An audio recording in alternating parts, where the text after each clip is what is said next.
All right. Hey, everyone. We are coming to you live from Austin Christian Fellowship. It won't be live, actually, when you watch this. We're alive. It's live. We're alive. We are alive. And it's we are live not for live, us. but we It are won't be alive. live for them. Yes. Okay. So we are bringing you above the tree line. We are above the tree line. A new episode That's the title, of right? Above the Tree Line. Hi. And today we are diving into a little She's bit Lauren, of I'm controversy. Will. Yeah, they Dude, know that. Did you ever know this before? You can't interrupt The me the title, whole time. the people's names. Y'all know who we are. Right. Goodness okay. gracious. So today's topic is a little controversial, but you know what?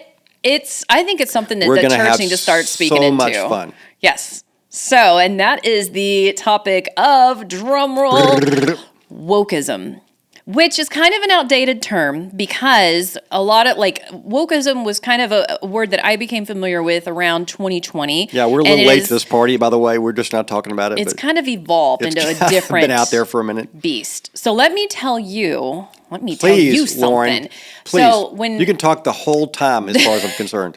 The word woke, the first time I was introduced to it was around 2020, shortly after COVID had started, George Floyd was killed, and there was this, hey guys, we got to do something about this racial injustice, this prejudice that's in our society, and the word woke was associated with that. And I was on board. I was like, yeah, we've got to fight racism. This is unacceptable. So woke was something that we did a video on it. Yeah, we did. I was in favor of. And so the definition that I found on Google, just when you Google the word woke, it says its original meaning was alertness to racial prejudice and discrimination.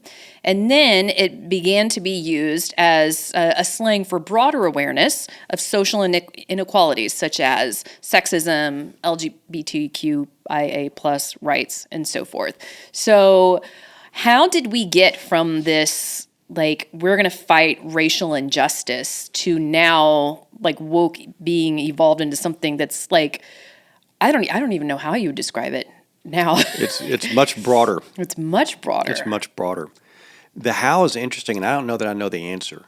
I do know, and we all observed it, when George Floyd died,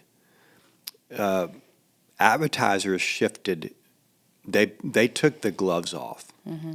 And it was like we're all focusing on a race, but the people in the community pushing for rights among transgender people and gay people grabbed the opportunity of kind of a relaxed standard with George Floyd and open conversation, and they went hard on, we're in this bandwagon too. Mm-hmm. You have to honor us too. There's injustice for us.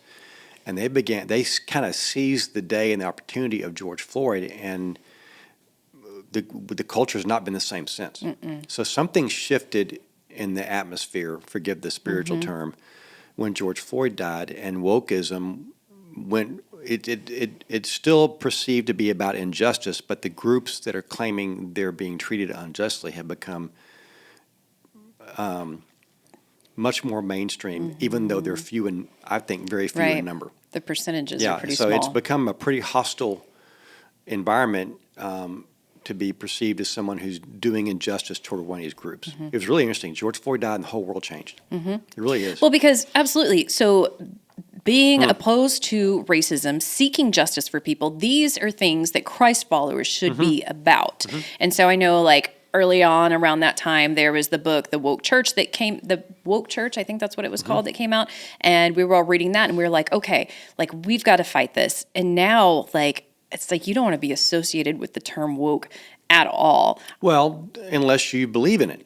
I mean, you don't want to be associated with the term woke at all. But we have a presidential candidate who's saying, I am woke, I'm proud of being woke, and we need to stay woke. So there's half the country who's on this bandwagon, and we need to acknowledge it. And there's probably a bunch of them in our audience listening. So there are some innately, and I'm not going to say this is a satanic concept or anything like that, but I will say there is a lot of satanic influence in this. One of the things being unforgiveness, because it's while we have so much acceptance for the people who we believe have been treated unjustly, there's a certain group of people that are unforgivable, which is completely anti-Jesus's stance. It's almost like I was having a conversation with a black friend of mine earlier, and I was like, it seems like if you are a white man especially, you're going to continue to carry that burden of what your ancestors did. And it's almost like you're unforgivable. You're the bad guy because you're a white man. And that's not what Jesus stood for. Whatever gave you the impression that the people that promoting wokeism are concerned about what Jesus stands for? Yeah, that's true. I mean, injustice is a great cause. Yes. And you can be fighting injustice and not be a Christian, because there's something innate in us, and I think it's from the image of God, that knows when something is unfair. It's just in us. Read Mere Christianity, and C.S. Lewis talks about how does a 7-year-old know it's unfair to steal another 7-year-old's baseball. That's in us. So, but I don't think those in promoting wokeism in its current definition are at all concerned about what Scripture says about something like this, but they are using the platform of justice and injustice and what is fair and the same rights for all people as a bully pulpit. And in principle, they're correct. Absolutely. In principle, they're correct. But I think you're setting yourself up for disappointment, sister, if you're wanting them to think like Jesus did. Okay, so I'm going to share with you this definition. You're so funny. Ed Young, you knew him. I went to school with Ed. Y'all went to seminary together, right? Yep. Okay, so Ed Young pastors a church in Grapevine that I've attended many times called Fellowship Church. He's a very creative pastor. He has really taken a stand on this and done a lot on social media and even from the stage of his church talking about wokeism. And his stance is pastors need to speak about this. Like, yes, Jesus is our number one thing, but this is part of our culture now, and we need to be out there speaking truth. So here is, through his research, drum roll, please, Dr. Ed Young. The definition that he came up with. He says, wokeism is an authoritarian worldview that seeks to deconstruct the foundations of our Christian faith by overwhelming, overpowering, and overthrowing those who do not adhere to its ideology. So I feel like it started out as this progressive, like we're going to see and pay attention to and fight for the people who are unseen and unprotected in our society.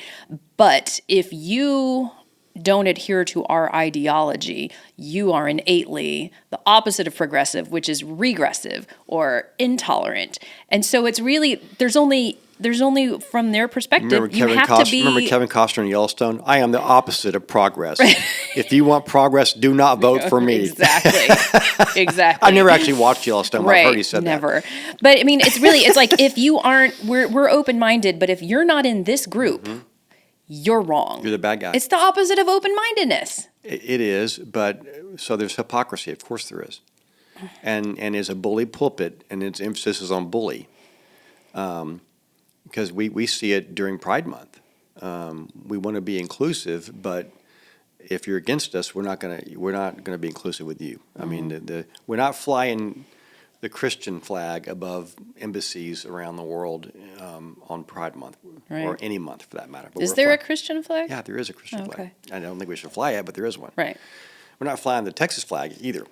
So I think Ed's got a great definition, because it is an effort. And Jesus said, and I think it's in Luke, forgive me, I need to look it up. Jesus said, Christians, you get outmaneuvered by the world all the time. I'm paraphrasing. He said the people of this world are much shrewder than people of the kingdom. And you need to use the kingdom insight you have to push back on the shrewdness of darkness, because we get outmaneuvered on this one big time. When George Floyd died and the people began to push this agenda, like, hey, we want these same rights George Floyd and his people are getting.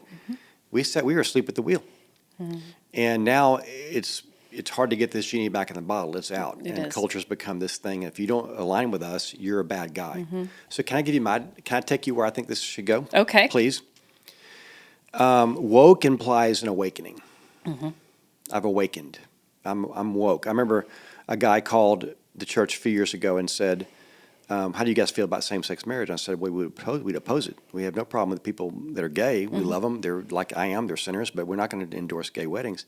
He said, well, you're obviously not enlightened. His answer was, you haven't seen the light like I have. So wokeism implies I've awakened to a deeper truth. That's all the Genesis 3 temptation was. That also sounds like false prophets. who are enlightened but go to to new Genesis. truth. No, but that's what Genesis 3 was. You eat this fruit, you're going to know what God knows. And you're not going to need God. And so wokeism implies I have a level of revelation, a level of truth that you haven't gotten to yet, and it makes me smarter than you, better than you, and it makes you less than I am. And that's the same lie God spun to Adam and Eve, and they fell for it, and look what happened. So Wait, God spun. I'm sorry, Satan spun. Okay. Did I say that? Yeah, you said God Thank you spun. so much for It's catching. like, no, we're not going to I use was that up a quote. few hours last night. No, it's the lie that they believed in the garden and rebelled against God in the world. The rest is history. Nothing new there. There's nothing new in wokeism. It's nothing new. We've been pitching this same story for thousands and thousands of years. It's just got a new cover to it.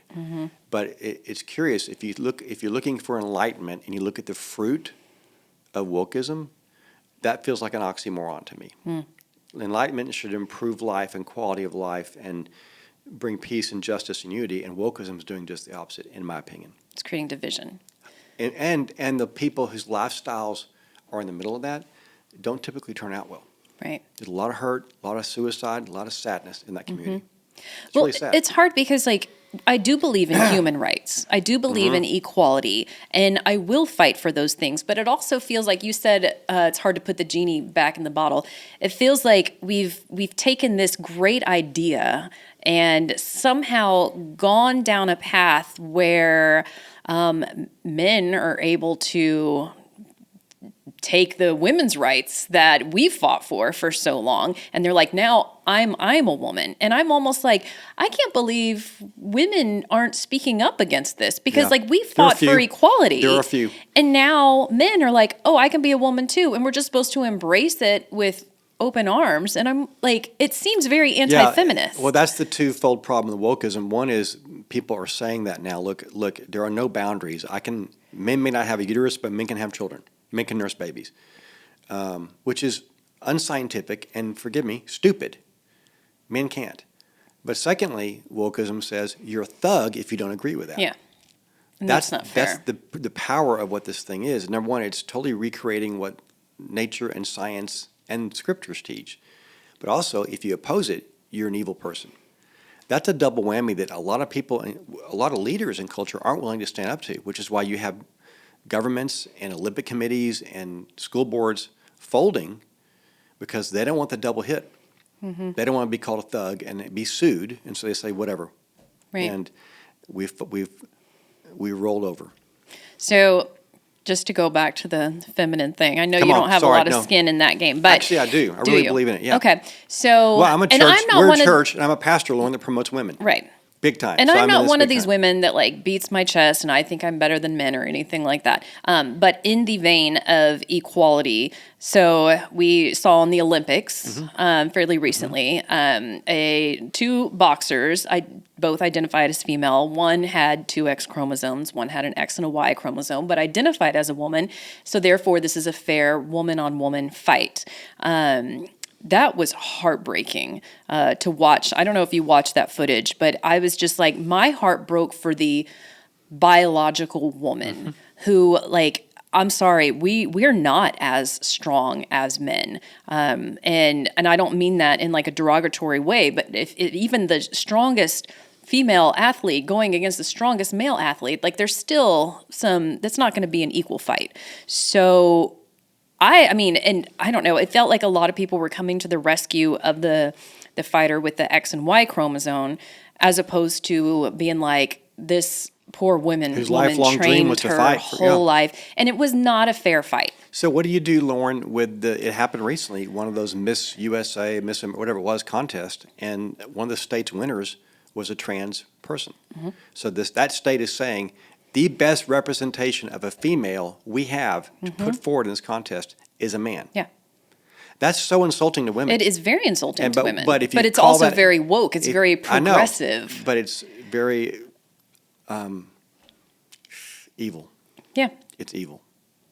It's not good to play along with the lie. You are a Toy Story. You are a toy. Yeah. You're not Space Guy. You're a toy.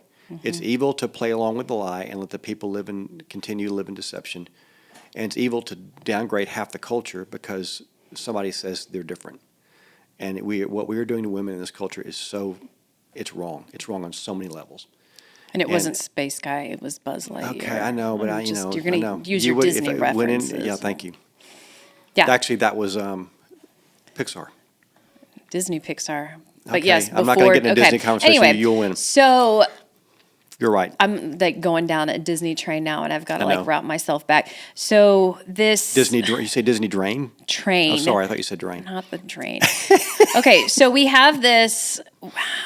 We're gonna have to continue this in a part 2 because it's really how do Christians respond to wokeism in a way that is loving, that is God-honoring, that is still in favor of justice? I mean, we are absolutely against prejudice, but there seems like we did an episode once where we talked about like this, like socialism was started with this great idea of taking care of people, but then it evolved into this kind of monster. And I feel like that's what we're seeing now with wokeism. And I know we have a female presidential candidate, which I'm all in favor of there being a female president. But at the same time, women will get upset with me if I don't want to vote for her because it's like, well, then you're not pro-woman. And I'm sorry, I'm tired of these labels. Like, maybe we don't agree on stuff. Like, have you considered that? It's not just about gender. So I do feel like we are at this point in society where there's so many labels. It's like us and them. You're right, I'm wrong, progressive, regressive, tolerant, intolerant. And it's not really fair, the number of labels that if you don't identify like under this wokeism umbrella, if you don't identify with that ideology, that you're inherently, there's something wrong with you, that you're hateful, that you're racist. I'm tired of that. I don't like that. I mean, as somebody who tries really hard to live a Christ-honoring lifestyle, I don't like those labels. Yeah. And it really ticks me off. But I don't want to get feel mad and I don't want to get in a fight about it. But well, that's where you got to let the Holy Spirit, and this may lead into the second episode if we do one, but that's where you let the Holy Spirit love through you. Because I can get riled up on this.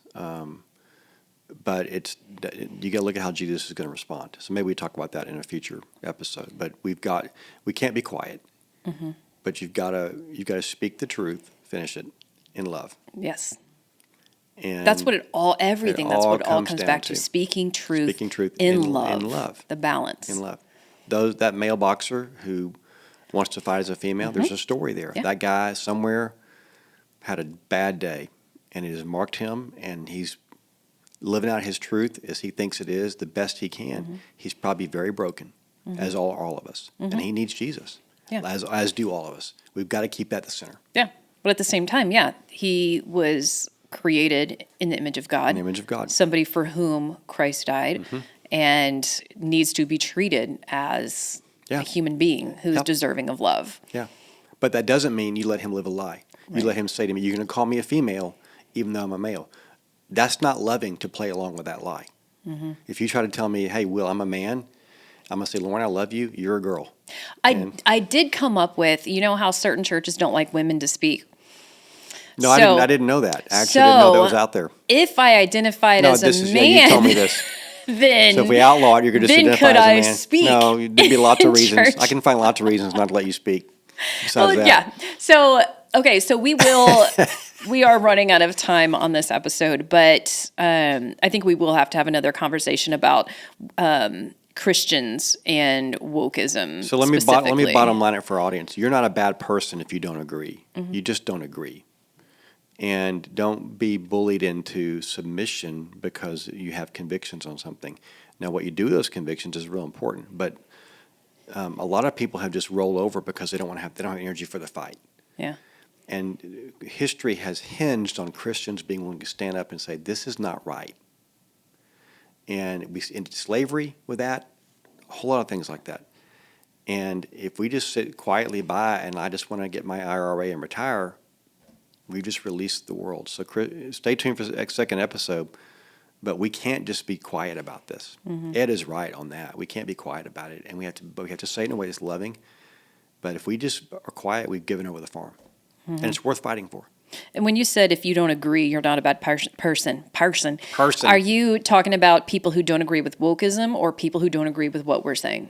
people who don't agree with wokeism. Yeah. Or if they don't agree with what we're saying, they're not bad people well, either. that's the other No, side it's of it. I was just like, if you just disagree. if you identify with this as like, yes, Yeah. those are my beliefs, we're not saying you're a bad person. I'm speaking to the group that feels bullied and that doesn't want to speak up because of the response is, well, you're a hypocrite, you're a bigot. No, you just disagree. And we've got to be courageous enough to have conversations without letting intimidation silence us. Stay tuned. Okay. Well, our timer is out. Good light topic. Light topic. Normally we like disagree a little bit more in episodes, and it's fun. Give me a minute. Okay. Well, maybe next time we'll fight a little bit more. I did say you're never speaking in church again, so because you want to. Never mind. No. Yeah. All right. So thank you guys for all of your very interesting topics. We realize this is incredibly relevant. Again, our goal is never to offend anyone on either side of the aisle. I mean, this is not a Republican Democrat issue. We're really trying to approach all issues affecting our current society through the lens of Scripture, and we're trying to do that to the best of our ability. So really not out there to offend anybody, but I do appreciate you, Will, for taking a stand, for speaking truth on this very divisive topic, which a lot of them are. Truth, as I understand it, it's from scriptures, and that's my worldview. Yeah. So it is what it is. All right. Well, thank you, Thank you, sir. Lauren. And Thank thank y'all. you, guys. We'll see you next week.